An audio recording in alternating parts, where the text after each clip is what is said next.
Hello, welcome to another video lecture of bionest learning.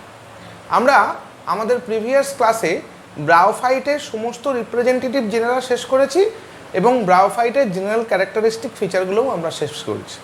এবার আমরা আর্চিগোনিয়েটের next মেম্বারের দিকে যাব।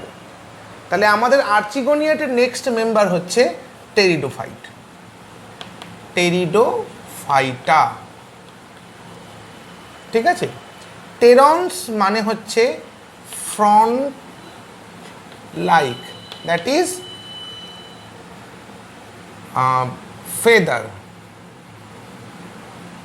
Feather like. আর ফাইটন মানে হচ্ছে প্ল্যান্ট। তাহলে আমরা এখান থেকে বলতে পারি না, the plant which have feather like leaf. তাহলে টেরিডোফাইটার নামের থেকে আমরা বুঝতে পারছি যে এই প্ল্যান্টটার মধ্যে আমরা লিফ দেখতে পাচ্ছি।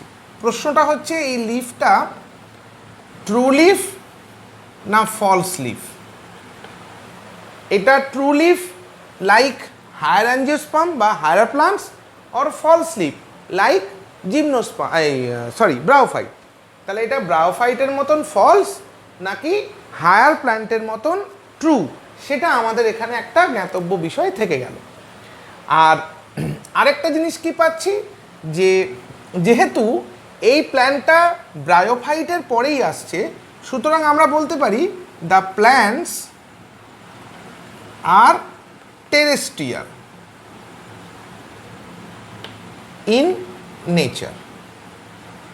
এবার এই যে টেরেস্ট্রিয়াল ইন নেচার আমরা দেখলাম, এই টেরেস্ট্রিয়ালনেসটা কি ইন্ডিপেন্ডেন্ট নাকি সেমি ডিপেন্ডেন্ট বা সেমি ইন্ডিপেন্ডেন্ট? এটা ইন্ডিপেন্ডেন্ট লাইক অ্যাঞ্জিওস্পার্ম বা লাইক হায়ার প্লান্টস, না এটা সেমি ইন্ডিপেন্ডেন্ট লাইক ব্রায়োফাইট? আমরা ব্রায়োফাইটের ক্ষেত্রে কি দেখেছিলাম না, আমরা ব্রায়োফাইটের ক্ষেত্রে দেখেছিলাম ব্রায়োফাইট ল্যান্ড প্লান্ট হলেও ব্রায়োফাইটের ক্ষেত্রে তারা একটা সার্টেন মানে লাইফ সাইকেলে তাদের একটা সার্টেন পিরিয়ডের জন্য তাদেরকে ওয়াটারের উপরে নির্ভর করতে হয়। সেটা কোন সময়? ফার্টিলাইজেশনের সময়। অর্থাৎ অ্যানথ্রোজয়েডসগুলো যখন মেল সেক্স অর্গান থেকে রিলিজ হয়, সেগুলো দুটো ফ্ল্যাজেলা দিয়ে সুইম করে বা সাঁতার কেটে ফিমেল রিপ্রোডাক্টিভ স্ট্রাকচার বা আর্কিগোনিয়ামের নেকের কাছে পৌঁছে যায় এবং যেখান থেকে তারা থ্রু নেক ভেন্টারে গিয়ে একটাকে ফার্টিলাইজ করে। তাহলে সেই জন্য তারা ওয়াটারের উপরে মানে ওয়াটার বডির জন্য তারা ওয়েট করতে হয়েছিল। তা সেই রকম এরা সেমি ইন্ডিপেন্ডেন্ট নাকি এরা ফুললি ইন্ডিপেন্ডেন্ট? অর্থাৎ কি না, এরা কোনো রকমভাবে কোনো ওয়াটার বডি বা কোনো এই জাতীয় পার্টিকুলার কোনো একটা মিডিয়ামের উপরে নির্ভরশীল নয় তাদের ফার্টিলাইজেশনের জন্য, ঠিক আছে। তাহলে আমরা দুটো দেখলাম, একটা হচ্ছে টেরিডোফাইটসের মধ্যে আমরা লিফ পাচ্ছি, আর টেরিডোফাইটস হচ্ছে টেরেস্ট্রিয়াল প্লান্ট। তাহলে যদি এটা ট্রু লিফ হয়, তার মানে নিশ্চয় এদের মধ্যে ভাস্কুলার সিস্টেম থাকবে। এদের মধ্যে নিশ্চয় ভাস্কুলার সিস্টেম থাকবে। তাহলে যদি এদের মধ্যে ভাস্কুলার সিস্টেম থাকে, তাহলে আমি বলতে পারবো যে if this plants have vascular system, then they are showing tissue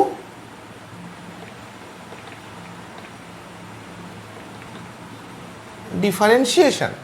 যদি তাদের মধ্যে ভাস্কুলার সিস্টেম থাকে, তাহলে তাদের মধ্যে টিস্যু ডিফারেন্সিয়েশন দেখা যাবে।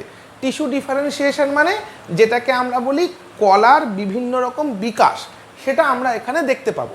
তাহলে দেখো, আমরা এই মানে ব্রায়োফাইটের পরে টেরিডোফাইট এসছে, এবং টেরিডোফাইট মানে হচ্ছে plants which have feather like leaf. এখান থেকে আমরা এই তিনটে ক্যারেক্টার দেখতে পেলাম। একটা হচ্ছে প্ল্যান্টস যাদের which have feather like leaf, তার মানে whether this leaf true or false. If the leaf is true, then they must have vascular bundle, তাদের ভাস্কুলার বান্ডিল থাকবে। এবং যদি তাদের ভাস্কুলার বান্ডিল থাকে তাহলে তাদের মধ্যে আমরা টিস্যু ডিফারেন্সিয়েশন দেখতে পাবো। তাহলে যদি টিস্যু ডিফারেন্সিয়েশন দেখতে পাই তাহলে আমরা বলতে পারবো যে এরা হচ্ছে ব্রায়োফাইটের থেকে ইভলভ। আমরা এই জিনিসগুলো পার্ট বাই পার্টে দেখব। সেকেন্ড পয়েন্ট আমরা কি দেখলাম, দে আর টেরেস্ট্রিয়াল ইন নেচার। কেন, যেহেতু ব্রায়োফাইট হচ্ছে ফার্স্ট ল্যান্ড প্লান্ট এবং ব্রায়োফাইটের পরে যেহেতু আমরা টেরিডোফাইটকে আলোচনা করছি, তাহলে অবভিয়াসলি টেরিডোফাইটও একটা ল্যান্ড প্লান্ট হবে। কিন্তু প্রশ্নটা হচ্ছে টেরিডোফাইট কি ইন্ডিপেন্ডেন্ট বা স্বাধীনভাবে বসবাসকারী ল্যান্ড প্লান্ট বা স্থলবাসী উদ্ভিদ, নাকি তারা সেমি ইন্ডিপেন্ডেন্ট বা অর্ধ স্বাধীনভাবে বসবাসকারী স্থলবাসী উদ্ভিদ? অর্ধ স্বাধীনভাবে বা সেমি ইন্ডিপেন্ডেন্ট মানে কি, যেখানে আমরা দেখতে পাই যে তারা লাইফ সাইকেলে একটা পোর্শনের জন্য কোনো একটা বিশেষ ধরনের প্রাকৃতিক উপাদানের উপর নির্ভরশীল, যেমন জল। অর্থাৎ এরা জলের সাহায্যে ফার্টিলাইজেশন করে, মানে মেল স্পার্মটা গিয়ে ফিমেল এগকে ফার্টিলাইজ করার জন্য যেতে পারে বা না। এবং থার্ড পয়েন্ট আমরা দেখলাম যে এই প্ল্যান্টদের মধ্যে যদি ভাস্কুলার সিস্টেম থাকে তাহলে তাদের ক্ষেত্রে আমরা টিস্যু ডিফারেন্সিয়েশন দেখতে পাবো, যেটা আমরা একটু আগেই আলোচনা করে দেখেছি। তাহলে এই জিনিসগুলো আমরা পার্ট বাই পার্ট আলোচনা করব। পার্ট বাই পার্ট আমরা এখানে আলোচনা করব টেরিডোফাইটের জেনারেল ক্যারেক্টারিস্টিক ফিচারের মধ্যে। আমরা যে কোনো প্ল্যান্টের বা যে কোনো আমরা প্ল্যান্ট যদি বলি বা যে কোনো অ্যানিমাল যাই হোক, তা আমরা যে কোনো অর্গানিজম বলি, যেহেতু এখানে আমরা প্ল্যান্ট সায়েন্স নিয়ে পড়ছি তাই প্ল্যান্টের ক্ষেত্রে আমরা দেখতে পাই এদের জেনারেল ক্যারেক্টারিস্টিক ফিচারকে আমরা কতগুলো ডিভিশনে ভাগ করি। একটাকে আমরা বলি হ্যাবিট, একটাকে আমরা বলি হ্যাবিট্যাট, একটাকে আমরা বলি এক্সটার্নাল মরফোলজি, একটাকে আমরা বলি ইন্টারনাল মরফোলজি অ্যান্ড অ্যানাটমি। ঠিক আছে, আমরা নেক্সট দেখি তার রিপ্রোডাক্টিভ স্ট্রাকচার। এই রিপ্রোডাক্টিভ স্ট্রাকচারকে আমরা আবার দুভাগে ভাগ করি। একটাকে আমরা বলি আসেক্সুয়াল রিপ্রোডাকশন, আরেকটাকে আমরা বলি সেক্সুয়াল রিপ্রোডাকশন।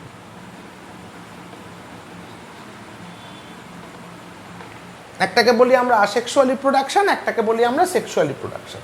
তাহলে যে কোনো অর্গানিজমকে আমরা যেহেতু প্ল্যান্ট নিয়ে পড়াশোনা করছি, তাহলে এই প্ল্যান্ট মানে যে কোনো প্ল্যান্টের ক্যারেক্টারিস্টিক ফিচারকে আমরা এরকম 5টা ভাগে ভাগ করব। একটা হচ্ছে হ্যাবিট, তারা কী ধরনের হ্যাবিট শো করে। 2 নম্বর হচ্ছে হ্যাবিট্যাট, তারা কীরকম বাসস্থান বা কীরকম বাসস্থানে তারা থাকে। 3 নম্বর হচ্ছে এক্সটার্নাল মরফোলজি, যেটাকে আমরা বহি অঙ্গ সংস্থান বলি, বা তাদের বাইরের দিক থেকে আমরা কীরকম দেখতে পাই। যখনই তাদের এক্সটার্নাল মরফোলজি আমরা দেখব, তখনই আমাদের জানতে হবে এই এক্সটার্নাল মরফোলজিটা হচ্ছে ওই প্ল্যান্টের প্ল্যান্ট বডি, ওর প্ল্যান্ট বডি। তাহলে সেটা গ্যামেটোফাইটিক, সেটা গ্যামেটোফাইটিক অর্থাৎ কি না এন অর স্পোরোফাইটিক অর্থাৎ কি না 2n, সেটা আমাদের জানতে হবে যে সেটা n না 2n। এরপরে আসছে কি, নেক্সট আমাদের আসছে তাদের ইন্টারনাল মরফোলজি বা অ্যানাটমি। তাদের ইন্টারনাল স্ট্রাকচারটা আমাদের জানাটা খুবই জরুরি, অর্থাৎ তাদের ইন্টারনাল স্ট্রাকচার কি আছে। আর তারপরে আসছে তাদের রিপ্রোডাক্টিভ স্ট্রাকচার, অর্থাৎ তাদের আসেক্সুয়াল রিপ্রোডাকশন এবং সেক্সুয়াল রিপ্রোডাকশন। সেক্সুয়াল রিপ্রোডাকশনটা কি মোডে সেক্সুয়াল রিপ্রোডাকশন হচ্ছে, মেল বা ফিমেল রিপ্রোডাক্টিভ স্ট্রাকচার কেমন, মেল বা ফিমেল রিপ্রোডাক্টিভ স্ট্রাকচারটা একই প্ল্যান্ট বডির মধ্যে হচ্ছে না আলাদা। এই যে পার্টগুলো যদি তোমরা একটু খেয়াল করে থাকো বা আমার মনে করে থাকো বা আমার প্রিভিয়াস যদি ভিডিওগুলো দেখে থাকো, যে ক্লাসের ভিডিওগুলো আপলোড করেছি আমি, সেখানে তোমরা দেখবে যে আমি ব্রায়োফাইটকেও ঠিক একই রকমভাবে সাজিয়েছি।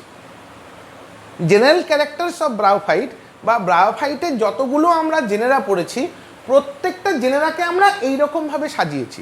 এইরকমভাবে সাজালে আমরা যে কোনো উদ্ভিদের ক্ষেত্রে বা যে কোনো জীবের ক্ষেত্রে তার এক্স্যাক্ট ক্যারেক্টারিস্টিক ফিচারগুলো পাই, যে ক্যারেক্টারিস্টিক ফিচারের উপরে বেস করে আমরা এটা বলতে পারবো যে এটা বা এই অর্গানিজমটা কোন অর্গানিজম থেকে ইভলভ হয়েছে বা কোন অর্গানিজমের মধ্যে এটা কোন অর্গানিজম থেকে ইভলভ হয়েছে বা কোন অর্গানিজমের মধ্যে ইভলিউশন ঘটেছে।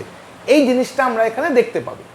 এবার আরও একটা জিনিস তোমাদেরকে বলছি, দেখো সবসময় মনে রাখবে যে তিনটি অর্গানিজমকে যদি আমি কনসিডার করি, সে এক্স, ওয়াই আর জেড, এই এক্স থেকে ওয়াই, ওয়াই থেকে জেড, এরকম যদি একটা গ্র্যাজুয়াল লিনিয়ার আমরা ইভলিউশন দেখি বা রৈখিক বিবর্তন আমরা দেখি, তাহলে আমরা ধরে নিচ্ছি এক্সের মধ্যে 4টে স্পিসিস আছে, 1টা 2টো 3টে 4টে, ওয়াইয়ের মধ্যেও 4টে স্পিসিস আছে, 1টা 2টো 3টে 4টে, জেডের মধ্যে আমার 3টে স্পিসিস আছে, বা জেডের মধ্যেও আমার 4টে স্পিসিস আছে। জেডের পরে ধরে নাও এখানে হয়তো কে এসছে, যাই হোক, তাহলে এরকম করে আমরা দেখেছি এক্স থেকে ওয়াই, ওয়াই থেকে জেড, জেড থেকে আবার কে তৈরি হয়েছে। এটাকে আমরা বলছি কি লিনিয়ার ইভলিউশন বা রৈখিক বিবর্তন, এক দিক থেকে তৈরি হয়েছে, অর্থাৎ এক্স থেকে একই চেন গেছে। এমন নয় যে এক্স থেকে একটা ওয়াইয়ের দিকে গেছে, এদিকে একটা এর দিকে এসছে, সেরকম কিন্তু না। এবার এক্সের যে প্রথম প্রজাতিটি রয়েছে 1 নম্বর প্রজাতি, 2 নম্বর, 3 নম্বর, 4 নম্বর, এই 4টি, আবার 1 2 3 4, আবার এখানে 1 2 3 4, এই 4টি করে প্রজাতি রয়েছে। তাহলে এক্সের মধ্যে যে 1 নম্বর প্রজাতিটি রয়েছে সেটি সব থেকে আগে, আর 4 নম্বর প্রজাতিটি হচ্ছে সব থেকে পরে। ওয়াইয়ের ক্ষেত্রে 1 নম্বর প্রজাতি সব থেকে আগে, 4 নম্বর প্রজাতি সব থেকে পরে। তাহলে আমরা বলতে পারি যদি এক্স থেকে ওয়াই বিবর্তিত হয়ে থাকে, তাহলে এক্সের 4 নম্বর প্রজাতির সঙ্গে ওয়াইয়ের 1 নম্বর প্রজাতির একটা খুব গভীর সম্পর্ক বা খুব ক্লোজ রিলেশনশিপ থাকবে। ঠিক একই রকমভাবে যদি জেড থেকে কে বিবর্তিত হয়ে থাকে, তাহলে জেডের 4 নম্বরের সঙ্গে কের 1 নম্বরের, বা ওয়াই থেকে যদি জেড বিবর্তিত হয়ে থাকে, তাহলে ওয়াইয়ের 4 নম্বরের সঙ্গে জেডের 1 নম্বরের আমরা একটা ক্লোজ রিলেশনশিপ পাবো। এই যে ক্লোজ রিলেশনশিপ পাচ্ছি, এই ক্লোজ রিলেশনশিপটার ফলে আমরা বুঝতে পারছি যে এক্স থেকে ওয়াই, ওয়াই থেকে জেড এবং জেড থেকে কে এসছে। তার মানে যে প্রজাতিটি কোনো এক্সের ক্ষেত্রে সব থেকে বেশি উন্নততর প্রজাতি, সেটা তার পরের যে ইভলিউশন বা পরের যে অভিযোজিত জীবটি আসছে তার সব থেকে অনুন্নত প্রজাতির সঙ্গে প্রায় খানিকটা সমান সমান মিল থাকে। ঠিক আছে, তাহলে আমরা কি বলতে পারি যে যেখান থেকে বিবর্তন হয়েছে তার মানে সব থেকে উন্নত প্রজাতির সঙ্গে যা বিবর্তন হয়েছে তার সব থেকে নিম্নমানের প্রজাতির কিন্তু আমরা মিল খুঁজে পাই। তাহলে এইখানে কিন্তু আমরা একটা জিনিস দেখব যে যেহেতু আমরা ধরে নিচ্ছি যে ব্রায়োফাইটা থেকে টেরিডোফাইটা এসছে, ব্রায়োফাইটা থেকে টেরিডোফাইটা এসছে, সেই জন্য ব্রায়োফাইটার সব থেকে যে উন্নত প্রজাতি তার সঙ্গে টেরিডোফাইটার যে সব থেকে অনুন্নত প্রজাতি বা সব থেকে প্রিমিটিভ প্রজাতি, তার মধ্যে আমরা একটা রিলেশনশিপ বা সম্পর্ক খোঁজার চেষ্টা করব। তাহলে পরে আমরা বুঝতে পারবো যে ব্রায়োফাইট থেকে টেরিডোফাইট ইভলিউশনটা কীরকম হয়েছে। ঠিক আছে, তাহলে এবার যদি আমরা টেরিডোফাইটের ক্যারেক্টারিস্টিক ফিচারগুলো পরপর দেখি, আমরা টেরিডোফাইটকে জেনারেলি দেখি যে টেরিডোফাইট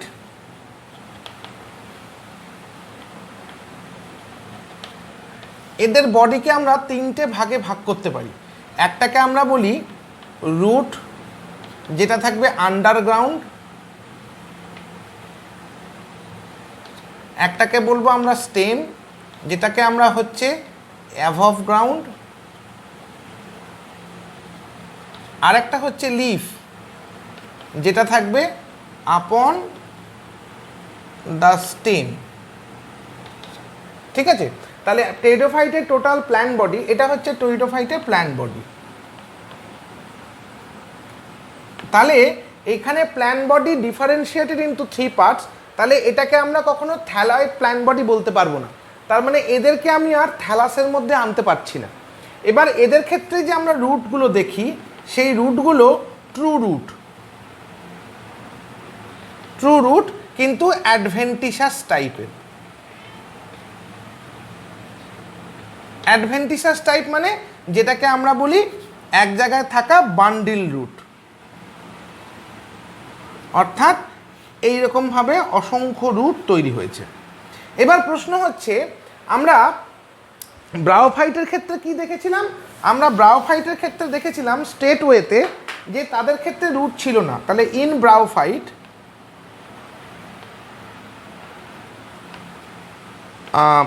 রুট অ্যাবসেন্ট, কি প্রেজেন্ট ছিল? রাইজয়েড, রাইজয়েডস আর প্রেজেন্ট, রাইজয়েডস আর প্রেজেন্ট। তাহলে পরে এবং সেই রাইজয়েডের ক্যারেক্টারিস্টিক ফিচার কি ছিল? দে আর ইউনিসেলুলার, তারা ইউনিসেলুলার নেচারে ছিল। তাহলে কোনো একটা ইউনিসেলুলার বডি সে যতটা ফুড আপটেক করতে পারবে, একটা মাল্টিসেলুলার স্ট্রাকচার তার থেকে অনেক বেশি ফুড আপটেক করবে। এখন ইন কোর্স অফ ইভলিউশনে আমরা দেখছি যে ব্রায়োফাইটের থেকে টেরিডোফাইট বেশ খানিকটা এগিয়ে গেছে। তাহলে টেরিডোফাইট যদি ব্রায়োফাইটের থেকে এগিয়ে যায়, তাহলে আমরা খুব সহজেই একটা জিনিস দেখতে পাই যে ব্রায়োফাইটের এই টেরিডোফাইটের গ্রোথ অনেক বেশি হবে, তাদের গ্রোথ, তাদের বডি স্ট্রাকচার অনেক বেশি হবে। এই গ্রোথ বেশি হওয়ার জন্য, তাদের ক্ষেত্রে এনার্জি কনজামশন বেশি হওয়ার জন্য, তাদের ক্ষেত্রে ফুড কনজামশনও বেশি হবে। যদি ফুড কনজামশন বেশি হয়, তার মানে তাদের ফুড ম্যানুফ্যাকচারিং সিস্টেমটা অনেক বেশি কাজ করবে। তাহলে কোনো জায়গায় যদি কোনো ক্ষেত্রে ফুড ম্যানুফ্যাকচারিং সিস্টেম খুব বেশি কাজ করে, তাহলে আমাকে তার সেই অনুযায়ী র মেটেরিয়ালগুলো সাপ্লাই করতে হবে। এবং আমরা জানি ফটোসিনথেসিসের one of the major raw material কি? One of the major raw material হচ্ছে ওয়াটার অ্যান্ড ডিজলভ মিনারেল, যেটা কিনা একমাত্র রুট বা আন্ডারগ্রাউন্ড পার্টটা আপটেক করতে পারে, যেটা ব্রায়োফাইটের ক্ষেত্রে ছিল rhizoid, which one is unicellular nature. এবং অনেক ক্ষেত্রে দেখা যাচ্ছিল যদি হায়ার ব্রায়োফাইট হয়, আমরা দেখছিলাম তাদের ক্ষেত্রে রাইজয়েডগুলো অনেক বড় হচ্ছিল বা টিউবারকুলেট হচ্ছিল, ভেতরে ইনভ্যাজিনেশন হয়ে যাচ্ছিল, যার ফলে কিনা তাদের সারফেস এরিয়াটা বাড়ছিল এবং তারা বেশি ওখান থেকে আপটেক করতে পারছিল। ঠিক আছে, তাহলে এই ক্ষেত্রে যদি রাইজয়েড থাকে, তাহলে কিন্তু আমরা টেরিডোফাইটের ক্ষেত্রে কি দেখতে পাবো না, তাদের যে মানে গ্রোথটা হ্যাম্পার হবে। কেন হ্যাম্পার হবে? Due to insufficient food production, due to insufficient food production. তাহলে ইনসাফিসিয়েন্ট ফুড প্রোডাকশন কখন হবে? যদি তাদের ক্ষেত্রে রাইজয়েড হয়। তাহলে রাইজয়েড আমি টেরিডোফাইটের ক্ষেত্রে রাখতে পারছি না। তো রাইজয়েডের ক্ষেত্রে আমরা কি দেখি? ইভলভড হয়ে রাইজয়েড থেকে রুট তৈরি হয়। এই রুটের ক্যারেক্টারিস্টিক ফিচার কি না? They are multicellular with central vascular VB, অর্থাৎ কিনা সেন্ট্রাল ভাস্কুলার বান্ডিল। এই সেন্ট্রাল ভাস্কুলার বান্ডিলটা এই রুটের কিন্তু একমাত্র শুধু রুট না, এই রুট, স্টেম আর লিফ, এই তিনটের মধ্যেই আমরা সেন্ট্রাল টিস্যু মানে ভাস্কুলার সিস্টেম দেখতে পাবো, সেন্ট্রাল ভাস্কুলার সিস্টেম দেখতে পাবো, যেটাকে আমরা বলবো ভাস্কুলার বান্ডিল। যে ভাস্কুলার বান্ডিলটার মধ্যে দুটো স্পষ্ট জিনিস থাকবে, জাইলেম আর ফ্লোয়েম। এই জাইলেম এবং ফ্লোয়েম সমন্বিত আমরা সেন্ট্রাল ভাস্কুলার বান্ডিল দেখতে পাবো, যেটা ব্রায়োফাইটের ক্ষেত্রে আমরা দেখতে পাইনি, একমাত্র টেরিডোফাইটের ক্ষেত্রেই আমরা দেখতে পাবো। ব্রায়োফাইটের ক্ষেত্রে আমরা কি দেখেছি না, ব্রায়োফাইটের ক্ষেত্রে ম্যাক্সিমাম ক্ষেত্রে তাদের স্টেমের সেকশন করে আমরা দেখতে পেয়েছি যে তাদের স্টেমের মধ্যে আমরা একটা সেন্ট্রাল রিজিয়ান পেয়েছিলাম, যে সেন্ট্রাল রিজিয়ানটা তাদের পেরিফেরিয়াল রিজিয়ান থেকে একটু ডিফারেন্ট। এই সেন্ট্রাল রিজিয়ানে যে সেলগুলো থাকবে সেগুলো পরবর্তীকালে in course of evolution differentiation হয়ে তৈরি করবে জাইলেম অ্যান্ড ফ্লোয়েম। তাহলে কি সেন্ট্রাল সেলগুলো ডাইরেক্টলি জাইলেম এবং ফ্লোয়েম করবে না? এই সেন্ট্রাল সেলটা যেটা থাকবে এখান থেকে তৈরি হবে ক্যাম্বিয়াম, এই ক্যাম্বিয়াম থেকে বাইরের দিকে ফ্লোয়েম এবং টুয়ার্ডস সেন্টার জাইলেম তৈরি হবে এবং তৈরি করবে একটা vascular system. What is the function of that vascular system? না, ভাস্কুলার সিস্টেমের ফাংশন হচ্ছে যে এরা শুধুমাত্র ওয়াটার বা ওয়াটার ডিজলভ মিনারেলটাকে নিয়ে যাবে অথবা কোনো একটা জায়গা থেকে পার্টিকুলার একটা ফুড মেটেরিয়ালকে সব জায়গায় নিয়ে যাবে। অর্থাৎ একটা জাইলেমকে আমরা দেখি জল কন্ডাকশন, ওয়াটার কন্ডাকশন করতে, আর ফ্লোয়েমকে আমরা দেখি ফুড কন্ডাকশন করতে। তাহলে এখানে তো স্যার আপনি বললেন যে টিস্যু ডিফারেন্সিয়েশনের ফলে হয়েছে, তাহলে এখানে শুধু কি জাইলেম আর ফ্লোয়েম দেখতে পাবো? না, কারণ একটা রুটের কাজ শুধুমাত্র জাইলেম আর ফ্লোয়েম না, ওই রুটের কাজ কিন্তু ওভারঅল গাছটাকে একটা স্ট্রেংথ দেওয়া বা ওভারঅল গাছটাকে অ্যাঙ্করিং করে রাখা। তার মানে জাইলেম ফ্লোয়েম ছাড়াও এখানে আমি আদার টিস্যু সিস্টেম দেখতে পাবো, আদার টিস্যু সিস্টেম দেখতে পাবো যেটা রুটের আদার ফাংশনগুলো পারফর্ম করবে। তাহলে এখানে আমরা রুটের বিভিন্ন ফাংশন পারফর্ম করতে দেখতে পাই। যেমন এখানে ধরো ফার্স্ট হচ্ছে ওয়াটার কন্ডাকশন, সেকেন্ড হচ্ছে এর অ্যাঙ্করিং বা আটকে রাখা। কোনো একটা জায়গায় আমরা ব্রায়োফাইটের ক্ষেত্রে কি দেখেছিলাম, ফটোসিনথেটিক জোনে যখন খাবার তৈরি হচ্ছিল, সেই ফটোসিনথেটিক জোন থেকে খাবারটা সেলুলার ট্রান্সপোর্টেশনের মাধ্যমে বা কোষান্তর পরিবহনের মাধ্যমে একটা কোষ থেকে অন্য কোষে যাচ্ছিল। যে কোষে সালোক সংশ্লেষ হচ্ছে না সেই কোষে যাচ্ছিল, আর যে কোষে সালোক সংশ্লেষ হচ্ছে সেই কোষ তো কোনো সমস্যা নেই। কিন্তু এখানে এই ট্রান্সপোর্টেশনের জন্য আমরা একটা স্পেশালাইজড টিস্যু সিস্টেম দেখতে পাবো। যেহেতু টেইডোফাইটের মধ্যে আমরা টিস্যু ডিফারেন্সিয়েশন খুব ভালো মতন দেখতে পাই, তাই টেইডোফাইটের ক্ষেত্রে আমরা একটা স্পেশালাইজড টিস্যু দেখতে পাবো বা একটা স্পেশালাইজড টিস্যু সিস্টেম দেখতে পাবো যাদের কাজ হচ্ছে শুধুমাত্র কন্ডাকশন করা বা পরিবহন করা। তাহলে আমরা বলতে পারি যে টেইডোফাইটের ক্ষেত্রে আমরা স্পেশাল টিস্যু দেখতে পাবো, টিস্যু আর প্রেজেন্ট, যাদের কাজ হচ্ছে টু কন্ডাক্ট, অর্থাৎ কোনো কিছু পরিবহন করাটা যার কাজ। এই যে টিস্যু, এই টিস্যুটা আমরা টেইডোফাইটের মধ্যে দেখতে পাবো, কিন্তু এই টিস্যুটার ইনিশিয়েশন হয়েছিল কিন্তু ব্রায়োফাইটের সেন্ট্রাল রিজিয়নে। যে সেন্ট্রাল রিজিয়নটা পরবর্তীকালে ক্যাম্বিয়াম তৈরি করেছে, যেখান থেকে আমরা জাইলেম এবং ফ্লোয়েমকে দেখতে পেয়েছি। যে জাইলেম এবং ফ্লোয়েম হচ্ছে সেই স্পেশাল টিস্যু যারা কন্ডাকশনের জন্য রেসপন্সিবল। কি কন্ডাকশনের জন্য? না, একটা হচ্ছে ওয়াটার আর একটা হচ্ছে ফুড। এই দুটো কন্ডাকশনের জন্য আমরা একটা রেসপন্সিবল টিস্যু সিস্টেম এখানে দেখতে পেয়েছি।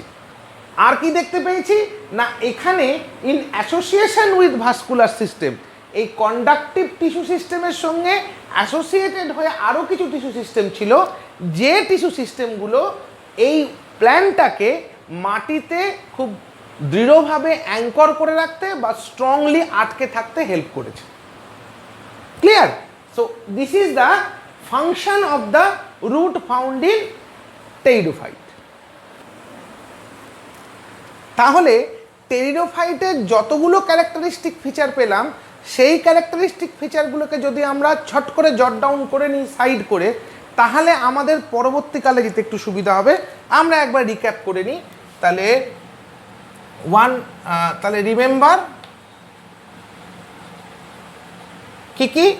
কি রিমেম্বার করব? Number 1, pteridophyte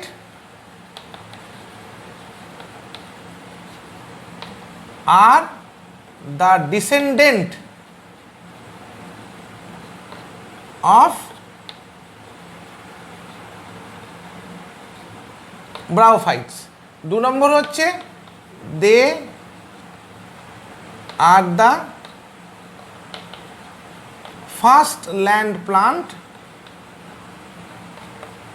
with vascular bundle। তাহলে pteridophytes are the descendants of bryophyte, they are the first land plant having vascular bundle. 3 নম্বর ক্যারেক্টারিস্টিক ফিচার আমরা কি পাবো না, the plant body is divided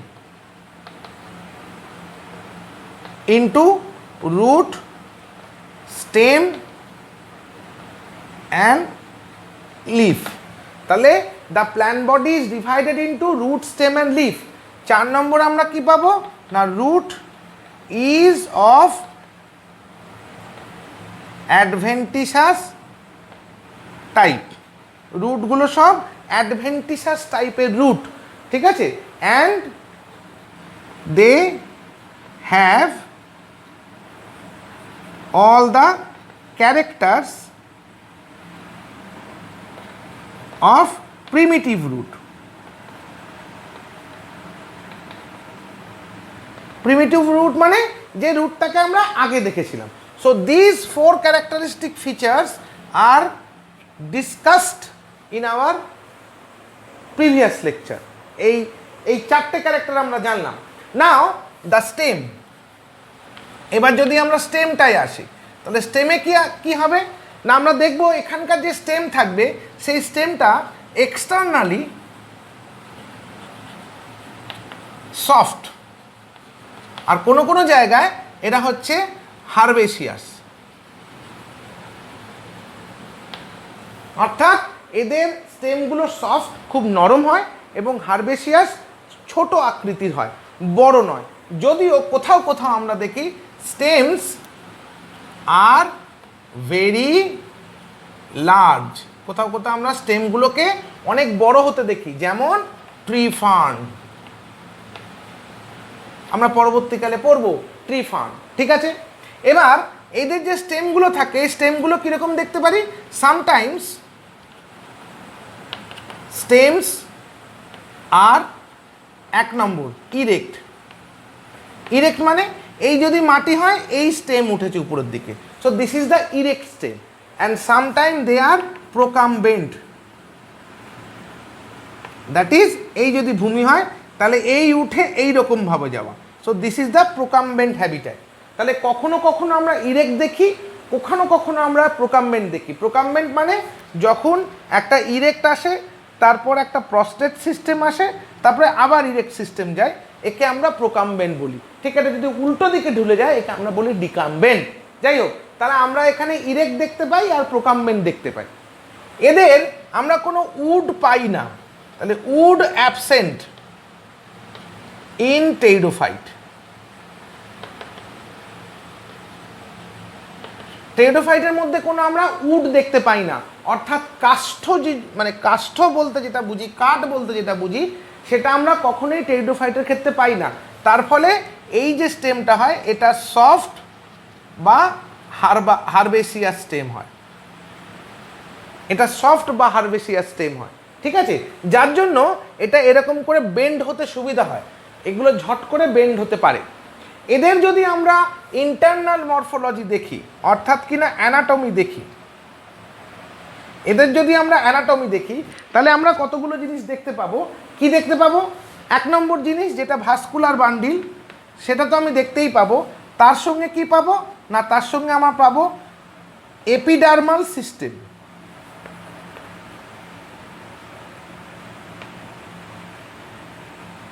epidermal system আর পাবো কর্টিক্যাল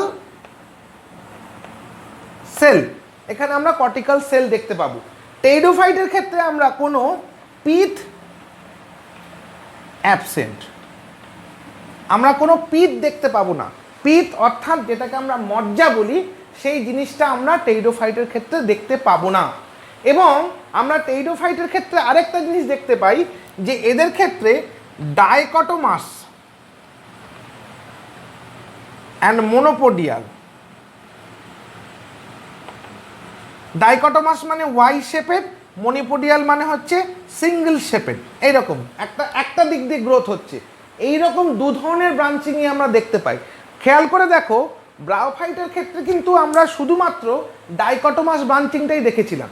ব্রায়োফাইটের ক্ষেত্রে আমরা কেবলমাত্র ডাইকটোমাস ব্রাঞ্চিংটাই দেখেছিলাম, কিন্তু টেরিডোফাইটের ক্ষেত্রে আমরা ডাইকটোমাস অ্যান্ড মোনোপোডিয়াল এই 2 ধরনের ব্রাঞ্চিংই দেখতে পাবো। এবং আমরা দেখতে পাবো এই যে স্টেম, এই স্টেম সিস্টেম থেকে বিভিন্ন প্রসেসে রিপ্রোডাক্টিভ স্ট্রাকচার এসছে। অর্থাৎ stem is converted into reproductive structure by some processes. এই যে প্রসেসে স্টেম রিপ্রোডাক্টিভ স্ট্রাকচারে কনভার্ট হয় সেটাকে আমরা ইনকার্নেশন বা রিকার্নেশনও বলতে পারি। সেটা আমরা পরবর্তীকালে দেখব যখন আমরা আরও ক্যারেক্টারিস্টিক ফিচার আলোচনা করব, পার্টিকুলারলি একটা জায়গায় যেখানে এরকম করে স্টেম বিভিন্ন রকমভাবে বেন্ড হতে দেখব, সেইখানে আমরা এই প্রসেসটা দেখব। বাট স্টেম ব্রাঞ্চেস, এই যে স্টেমের যে ডাইকটমাস বা মোনোপডিয়াল ব্রাঞ্চ থাকে, এটাই বিভিন্ন প্রসেসে রিপ্রোডাক্টিভ স্ট্রাকচারে কনভার্ট হয়। এই রিপ্রোডাক্টিভ স্ট্রাকচারে কনভার্ট হওয়াটাকে আমরা বলি ইনকার্নেশন বা রিকার্নেশন। ঠিক আছে, এরকম বিভিন্ন ধরনের আমরা প্রসেস দেখতে পাই। আর কি দেখি, স্টেমের ক্ষেত্রে আমরা ভাস্কুলার বান্ডিলটা দেখতে পাই যেখানে কোনো পিট থাকে না, অর্থাৎ ভাস্কুলার বান্ডিলটা এখানে প্রিমিটিভ ভাস্কুলার বান্ডিল, এখানে প্রিমিটিভ টাইপের ভাস্কুলার বান্ডিল আমরা দেখতে পাই। আমরা দেখেছি যে কোনো উড এখানে প্রেজেন্ট নেই, টেরিডোফাইটের মধ্যে উড প্রেজেন্ট নয়, উড অ্যাবসেন্ট। তাহলে ভাস্কুলার বান্ডিলের মধ্যে কোনো secondary growth absent. Any type of secondary growth is absent in pteridophyte stem. Pteridophyte stem-এ আমরা কোনো সেকেন্ডারি গ্রোথ দেখতে পাবো না। তার মানে এখানে আমরা যে জাইলেম বা যে ফ্লোয়েমটা পাবো সেই জাইলেম বা ফ্লোয়েমটা প্রাইমারি। তার মানে having primary xylem and primary phloem. তাহলে কেবলমাত্র প্রাইমারি জাইলেম এবং প্রাইমারি ফ্লোয়েম আমরা এখানে পাবো, আর আমরা এখানে কোনো সেকেন্ডারি জাইলেম বা সেকেন্ডারি ফ্লোয়েম পাবো না। যেহেতু সেকেন্ডারি জাইলেম বা সেকেন্ডারি ফ্লোয়েম এখানে প্রেজেন্ট নেই, সেই ক্ষেত্রেই আমরা বলতে পারছি যে এখানে কোনো উড ফর্মেশন হবে না, অর্থাৎ কাট আমরা এখানে দেখতে পাবো না। এই গেল আমার টেরিডোফাইটের যে স্টেমের ক্যারেক্টারিস্টিক ফিচার ছিল, সেই স্টেমের ক্যারেক্টারিস্টিক ফিচার। ওকে, নেক্সট, টেরিডোফাইটের ক্ষেত্রে আমরা স্টেমে আরও কিছু ক্যারেক্টারিস্টিক ফিচার দেখতে পাই। যেমন আমরা দেখি একটা সেন্ট্রাল সেল, এই সেন্ট্রাল সেল সবসময় দুটো ভাগে ভাগ হয়, একটা আপার সেল, একটা lower cell. This is the upper cell and this is the lower cell. This upper cell is divided and differentiated into primary phloem, and the lower cell is divided and differentiated into primary xylem. তাহলে আপার sell থেকে আমরা divided হয়ে primary phloem তৈরি হতে দেখি, আর lower sell থেকে আমরা primary xylem তৈরি হতে দেখি। তাহলে এই সেলটা কনভার্ট হয়ে কীরকম হয়ে যায়, এইরকম একটা স্ট্রাকচার তৈরি করে, যার উপরের দিকে থাকে ফ্লোয়েম আর নিচের দিকে থাকে, উপরের দিকে হচ্ছে ফ্লোয়েম, নিচের দিকে জাইলেম। এই জাইলেম আর ফ্লোয়েমের এই যে পাশাপাশি অবস্থান, এই পাশাপাশি অবস্থানেরকে আমরা বলি কোল্যাটারাল ভাস্কুলার বান্ডিল। এখানে আমরা কোল্যাটারাল ভাস্কুলার বান্ডিল বলি, অর্থাৎ যেখানে জাইলেম এবং ফ্লোয়েম পাশাপাশি থাকে। এরকম জাইলেম এবং ফ্লোয়েমের আমরা ভাস্কুলার বান্ডিলগুলোকে এরকম একটা জায়গায় সজ্জিত হয়ে থাকতে দেখতে পাই কোনো কোনো টেরিডোফাইটের ক্ষেত্রে। আবার কখনো কখনো আমরা টেরিডোফাইটের ক্ষেত্রে দেখতে পাই যে এই যদি একটা তার ফ্লোয়েম হয়, তার মধ্যে জাইলেমগুলো এরকমভাবেও থাকতে পারে। এটা আমরা পরবর্তীকালে দেখব যে ভাস্কুলার বান্ডিলের বিভিন্ন ডিভিশন আমরা এখানে দেখতে পাবো। সেটা আমাদের এখানে দেখাটা, সেই জিনিসটা আমরা এখানে দেখতে চাইছি না। আমরা কি দেখতে চাইছি, আমরা প্রথমে জানতে চাইছি যে জাইলেম এবং ফ্লোয়েম কোথা থেকে আসে, সেটা আমরা জানলাম, এবং আলটিমেটলি আমরা দেখলাম যে ভাস্কুলার বান্ডিলে এই যদি জাইলেম হয়, তাহলে এর পাশ দিয়ে আমরা এইরকম করে ফ্লোয়েমকে দেখতে পাবো। So this is the phloem. তো জাইলেম এবং ফ্লোয়েম এরকমভাবে থাকবে। এই অনুযায়ী যদি আমরা এটাকে ছক টানি, তাহলে জিনিসটাকে দেখতে এক্স্যাক্টলি এরকম লাগবে।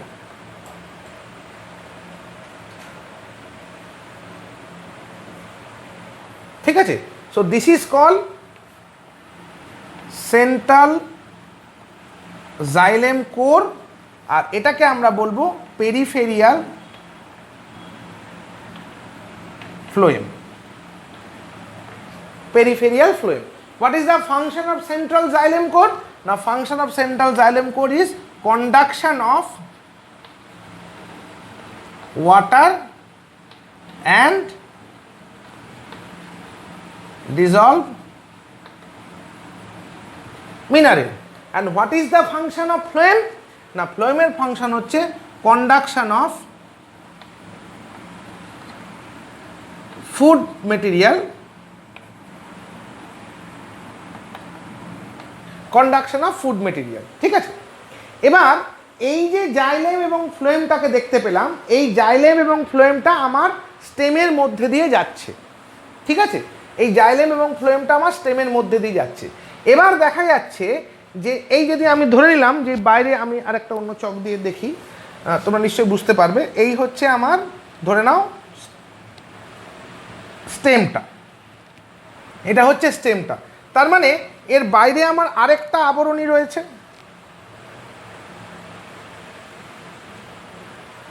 and this is the cortical region। বুঝতে পারছো কতখানি টিস্যু ডিফারেন্সিয়েশন হচ্ছে? তাহলে প্রথমে কর্টিক্যাল রিজিয়ন, তারপরে ফ্লোয়েম, তারপরে জাইলেম, এই হিসেবে চলছে। So this is the cortical region. এবং এই কর্টিক্যাল রিজিয়নের বাইরে আমরা যেটাকে পাবো, সেই কর্টিক্যাল রিজিয়নের বাইরে যে জিনিসটা পাবো সেটা হচ্ছে একটা epidermal region. So this is the epidermal region.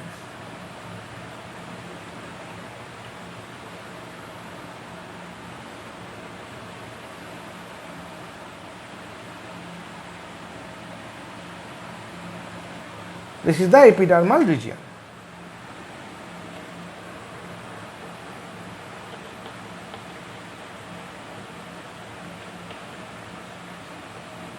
This is the epidermal region. ঠিক আছে, তাহলে আমরা কি কি পেলাম? Number 1 epidermal region, number 2 cortical region, number 3 phloem, and number 4 xylem. So this is the general differentiation of pteridophyte stem. একটা টেইডোফাইটের স্টেমকে যদি আমরা এরকম পার্ট বাই পার্ট দেখি, তাহলে আমরা এরকম কতগুলো পার্টে ভাগ পাবো। তার মধ্যে ফার্স্ট হচ্ছে এপিডার্মাল রিজিয়ন, তারপরে হচ্ছে কর্টিক্যাল রিজিয়ন, তারপরে হচ্ছে সেন্ট্রাল, তারপরে আমার ভাস্কুলার বান্ডিলটা চলে আসে, যার মধ্যে বাইরে ফ্লোয়েম এবং ভেতরে জাইলেমটা থাকবে। এই জাইলেম এবং ফ্লোয়েমের মাঝখানে আমরা একটা কাল্পনিক স্তর দেখে নিতে পারি, যেটা আমরা এখানে দেখতেই পাবো না। সো দিস কাল্পনিক বা this imaginary layer of cell is called cambium. এই ইমাজিনারি, কেন ইমাজিনারি বলছি?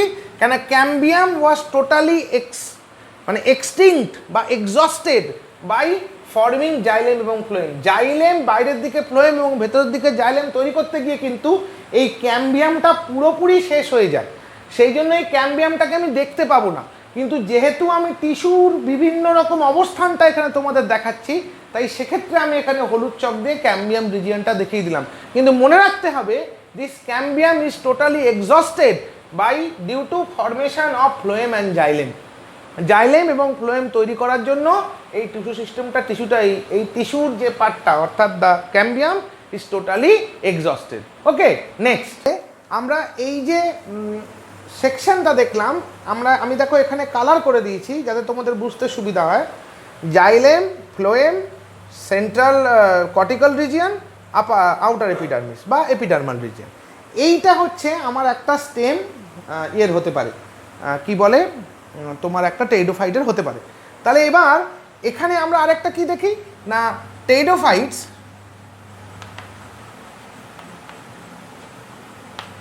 মে have branches. Pteridophyte may have branches. টেইডোফাইটের মধ্যে আমরা ব্রাঞ্চ দেখতে পারি। এই ব্রাঞ্চগুলোও ডাইকটোমাস হতে পারে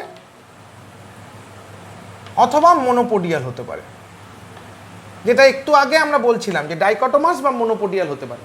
তাহলে ব্রাঞ্চ যদি হয় বা লিফ দেখতে পাই, এখানে আমরা লিফ দেখতে পাই। তাহলে আমি ধরলাম যে যদি এখান থেকে একটা ব্রাঞ্চ এরকমভাবে চলে যায়, আপার এপিডার্মাল রিজিয়ন যেহেতু এখান থেকে একটা যদি ব্রাঞ্চ চলে যায়, তাহলে সেই ব্রাঞ্চটার মধ্যেও কিন্তু এই ভাস্কুলার বান্ডিলটা প্রত্যেকটা ভাস্কুলার বান্ডিল এর মধ্যে ঢুকবে। অর্থাৎ each and every vascular bundle, each and every portion of the vascular bundle should enter within the branch। এই প্রত্যেকটা ব্রাঞ্চের মধ্যে কিন্তু আমরা এন্ট্রি নিতে দেখব, জাইলেম ফ্লোয়েম প্রত্যেকটা পার্টকে আমরা এন্ট্রি নিতে দেখব, প্রত্যেকটা পার্টকে আমরা এর ভেতরে এন্ট্রি নিতে দেখব। ঠিক আছে, তার মানে আমরা এটা যদি আমার একটা ব্রাঞ্চ হয়, অল লিফ হয়, তাহলে এর মধ্যে আমরা ভাস্কুলার সিস্টেমটাকে যেতে দেখব। এবার খুব ভালো করে খেয়াল করলে দেখো যে এই যে ভাস্কুলার সিস্টেমটা গেছে এর মধ্যিখানে একটা গ্যাপ আছে, এই যে গ্যাপটা, অর্থাৎ সেন্ট্রাল ভাস্কুলার সিস্টেমের সঙ্গে ব্রাঞ্চ ভাস্কুলার সিস্টেম বা লিফের একটা গ্যাপ পাই। তাহলে আমরা কি বলবো না, সেন্ট্রাল মানে a gap present in between leaf vascular bundle and central vascular bundle। কি তাই তো, সেন্ট্রাল ভাস্কুলার বান্ডিল আর লিফ ভাস্কুলার বান্ডিলের মধ্যে আমরা একটা গ্যাপ দেখতে পাচ্ছি। So this is the gap, একটা গ্যাপ দেখতে পাচ্ছি। এই গ্যাপটাকে আমরা বলবো লিফ গ্যাপ, এই গ্যাপটাকে আমরা বলবো লিফ গ্যাপ। তাহলে এটাকে আমরা বলছি লিফ গ্যাপ। তাহলে এখান থেকে আমরা একটা ক্যারেক্টারিস্টিক ফিচার পেলাম টেরিডোফাইটের। কি ক্যারেক্টারিস্টিক ফিচার পেলাম না, লিফ হ্যাভিং লিফ গ্যাপ, তার মানে each leaf is with vascular bundle, প্রত্যেকটা লিফ ভাস্কুলার বান্ডিল সহ থাকে। তাহলে এইটা হচ্ছে আমার একটা টেরিডোফাইটের ভাস্কুলার বা মানে স্টেম এবং তার থেকে যে লিফটা বেরোবে সেই লিফের একটা ক্যারেক্টারিস্টিক ফিচার। তাহলে যদি আমরা এই স্টেমটার একটা সেকশন করি, তাহলে সেকশনাল ভিউতে কীরকম পাবো আমরা, আমরা যদি এই স্টেমের একটা সেকশন করি তাহলে সেকশনাল ভিউ যেটা হবে সেই সেকশনাল ভিউটা কেমন আসবে সেটা যদি আমরা একটু দেখি, যে মানে how is the sectional view. এটা আমরা পুরোটাই মুছে দিলাম, তাহলে আমাদের বুঝতে সুবিধা হবে, নইলে অসুবিধা হবে। তাহলে যদি আমি একটা সেকশনাল ভিউ নিই, আমি সেকশনাল ভিউ নিলে কি দেখব না, এই রকম থাকবে আমার ফার্স্ট সেকশনটা, যেখানে আমার একটাই জাইলেম আর একটাই ফ্লোয়েম থাকবে, একটাই এপিডার্মিস আর একটাই আমার কর্টিক্যাল রিজিয়ন থাকবে। এবার যত আমার কীরকম ছিল জিনিসটা, এই রকম, এই আমার সেন্ট্রাল ভাস্কুলার বান্ডিল গেছে, আর এই আমার সেন্ট্রাল ভাস্কুলার বান্ডিল থেকে আমরা ব্রাঞ্চ ভাস্কুলার বান্ডিলটা এইখানে চলে গেছে। So this is the gap. আমি যখন এইখানটা সেকশন করছি, এইখানে সেকশনাল ভিউ আমি এরকম পাচ্ছি। আমি যখন এইখানটা সেকশন করব, খুব ভালো করে দেখো, তখন আমি তার সেকশনাল ভিউ পাবো এই রকম।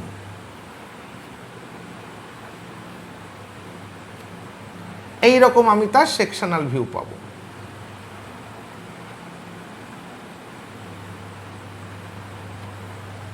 দেখে মনে হচ্ছে একটা থেকে আরেকটা পার্ট টিয়ার করে বেরিয়ে যাচ্ছে, ছিঁড়ে বেরিয়ে যাচ্ছে।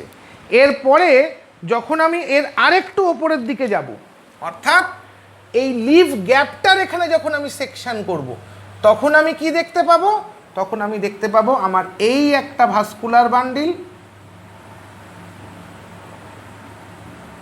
আর তার থেকে ছোট একটা ভাস্কুলার বান্ডিল। আর এই দুটো ভাস্কুলার বান্ডিল সম্পূর্ণ আলাদা, অর্থাৎ এই একটা ভাস্কুলার বান্ডিল আর এই একটা vascular bundle. But this two vascular bundle, যেহেতু আমি একটাই সেকশন করছি, এটাকে আমরা একটা জায়গাতেই এরকমভাবে দেখব। যখন আমি এইখানটায় কাটবো তখন আমি দেখতে পাবো, যখন আমি এই সেকশনটা করব তখন আমি একদম চারটে লেয়ার পুরো আলাদা দেখব।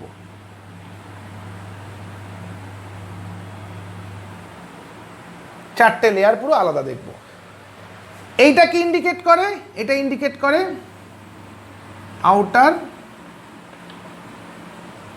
এপিডার্মিস। ঠিক আছে, এটা হচ্ছে কর্টেক্স, এটা হচ্ছে phloem, and this is xylem. এখানেও তাই, এটা জাইলেম, এটা ফ্লোয়েম, আর এটা হচ্ছে কর্টেক্স। এখান থেকে আমরা দেখতে পাচ্ছি যে ভাস্কুলার বান্ডিল দুটো আলাদা হয়ে গেছে, ভাস্কুলার বান্ডিল দুটো আলাদা হয়ে গেছে, কিন্তু তাদের এখনও এপিডার্মাল রিজিয়নটা এক রয়েছে, যেহেতু আমি এই জায়গাটা সেকশন করিনি। কিন্তু যে মুহূর্তে আমি উপরে সেকশন করছি তখন আমার এই জায়গায় সবকটা আলাদা হয়ে যাচ্ছে। এটা আমার ফ্লোয়েম, এটা আমার কর্টেক্স, এটা আমার জাইলেম, একদম পুরো আলাদা হয়ে যাচ্ছে। তখন আমরা এইখানে তখন আমরা বলতে পারছি এটা হচ্ছে একটা ব্রাঞ্চ অর লিফ। আর এই যে গ্যাপটা, this gap is called branch gap or leaf gap. এটাকে আমরা ব্রাঞ্চ গ্যাপ বা লিফ গ্যাপ বলছি। তাহলে so this is the characteristic feature of stem of the pteridophyte. এটাই আমরা টেরিডোফাইটের স্টেমের ক্যারেক্টারিস্টিক ফিচার, যেখানে আমরা লিফ গ্যাপ বা ব্রাঞ্চ গ্যাপগুলোকে খুব সুন্দরভাবে দেখতে পাই। এটা টেরিডোফাইটের ক্ষেত্রে আমরা যে লিফ দেখি, সেই লিফটা এদের ক্ষেত্রে true leaf, but there are two type of leaf. একটা লিফকে আমরা বলছি ভেজিটেটিভ লিফ, আর একটাকে আমরা বলছি রিপ্রোডাক্টিভ লিফ। রিপ্রোডাক্টিভ লিফটা কি ব্যাপার আর ভেজিটেটিভ লিফটা কি ব্যাপার? না, the leaf which contains sporangium in their axile position, এটাকে আমরা বলছি রিপ্রোডাক্টিভ লিফ। আর যাদের ক্ষেত্রে এটা আমরা দেখতে পাবো না তাদেরকে আমরা বলছি ভেজিটেটিভ লিফ। ওকে, তার মানে লিফ এদের ক্ষেত্রে ট্রু লিফ। ট্রু লিফ মানে কি? There are presence of tissue, different tissue, palisade and spongy along with central vascular bundle। Central vascular bundle আমি দেখতে পাই, প্যালিসেড, স্পঞ্জি, প্যারেনকাইমা সেল দেখতে পাই, এবং কোথাও কোথাও আমরা দেখতে পাই যে এদের ক্ষেত্রে আমরা কিছু কিছু স্টোমাটা প্রেজেন্ট থাকতে দেখতে পাই। তাহলে এদেরকে আমরা ট্রু লিফ বলতে আমার কোনো সমস্যা নেই। বাট কিছু কিছু টেরিডোফাইটের ক্ষেত্রে আমরা দেখি যে তাদের স্টেমের মধ্যে থেকে কিছু প্রোট্রুবারেন্স বেরিয়ে যায়, এগুলোকে আমরা বলি এপিডার্মাল এক্সটেনশন। এই এপিডার্মাল এক্সটেনশনগুলোর মধ্যে কিন্তু কোনো ভাস্কুলার বান্ডিল থাকে না। No vascular bundle is present within this epidermal extension, but sometime this epidermal extension also contain sporangium. এই এপিডার্মাল এক্সটেনশনের মধ্যেও আমরা স্পোরাঞ্জিয়াম দেখতে পাই। তাহলে স্পোরাঞ্জিয়াম আমার লিফের এক্সাইল পজিশনেও দেখা যায়, আবার এই এপিডার্মাল এক্সটেনশন এটাকে আমরা বলি স্কেল লিফ। এই স্কেল লিফের এক্সাইল পজিশনেও আমরা এই রকম স্পোরাঞ্জিয়াম দেখতে পাই। তাহলে স্কেল লিফটাকেও আমরা স্পোরাঞ্জিয়াম বিয়ারিং লিফ বলতে পারি। কিন্তু এর মধ্যে তো ভাস্কুলার বান্ডিল যায়নি, আবার এর ক্ষেত্রে ভাস্কুলার বান্ডিল গেছে। এই লিফ আকারে অনেক বড়, এই লিফ আকারে অনেক ছোট। So this type of leaf, যেগুলো কিনা একদম minute scale like leaf but they are functioning as a leaf, is called microphyllous leaf.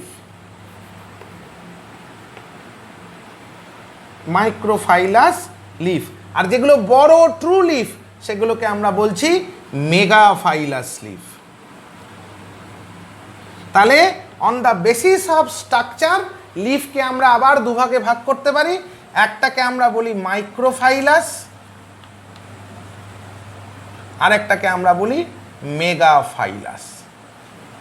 তাহলে মাইক্রোফাইলাস লিফ আর মেগাফাইলাস লিফ। তাহলে লিফ গ্যাপ আমরা কোথায় দেখতে পাবো?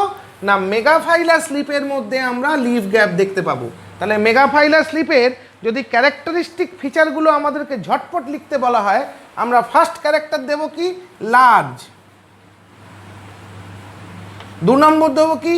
With vascular bundle.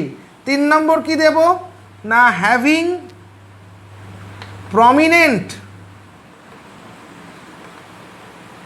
Leave gap. 4 নম্বর কি দেব having single vein or primary when.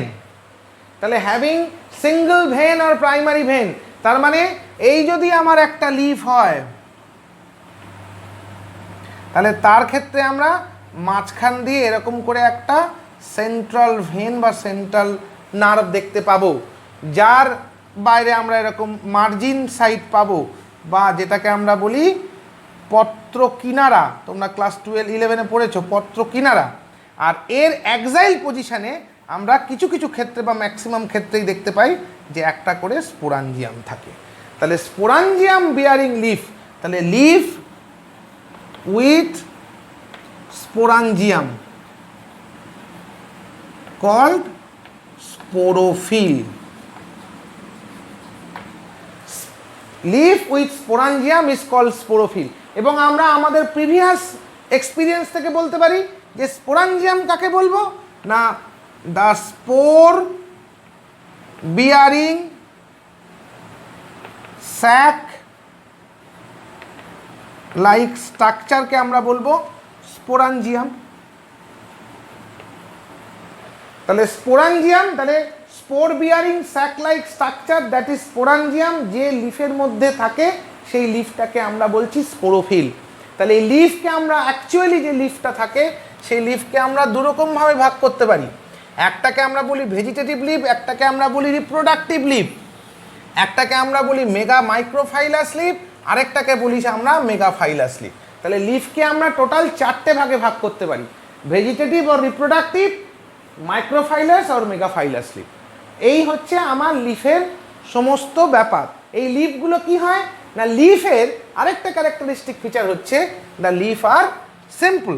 এই লিফটা হচ্ছে simple. So leaf simple with apex and margin. অর্থাৎ একটা এপেক্স আছে, এটাকে আমরা বলি এপেক্স, আর এটাকে হচ্ছে মার্জিন। এবং এই লিফের কোনো স্টক থাকে না। সো লিফ আর স্টকলেস, তার মানে লিফগুলো হচ্ছে যে লিফের স্টক থাকে না তাকে আমরা বলি sessile leaf. So the leaf are sessile. তাহলে লিফ হচ্ছে তাহলে টেরিডোফাইটের leaf, true leaf, the leaf having prominent primary vein and with some sac like structure. একটা স্যাক লাইক স্ট্রাকচার থাকে যেটাকে আমরা স্পোরাঞ্জিয়াম বলি।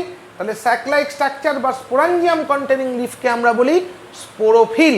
আর যে লিফের মধ্যে স্পোরাঞ্জিয়াম থাকে না তাকে আমরা বলি ভেজিটেটিভ লিফ। অনেক সময় দেখা যায় স্টেমের এপিডার্মাল থেকে এক্সটেনশন বেরোয়, যেগুলোকে আমরা স্কেল লিফ বলি। এই এক্সটেনশনগুলোর এক্সাইল পজিশনও অনেক সময় স্পোরাঞ্জিয়াম থাকে, এগুলোকে আমরা বলি মাইক্রোফাইলাস লিফ। আর যেগুলো আকারে বড় সেগুলোকে আমরা বলি megaphyllous leaf. So this is the external morphology of pteridophyte. টেরিডোফাইটের ওভারঅল এক্সটার্নাল মরফোলজিটা আমরা এখানে দেখলাম, যেখানে আমরা তার রুট, স্টেম এবং লিফ নিয়ে ডিটেলসে আলোচনা করলাম। এর পরের ক্লাসে আমরা এদের রিপ্রোডাক্টিভ ফিচার যেটা থাকবে সেই রিপ্রোডাক্টিভ ফিচার নিয়ে আলোচনা করব। Thank you.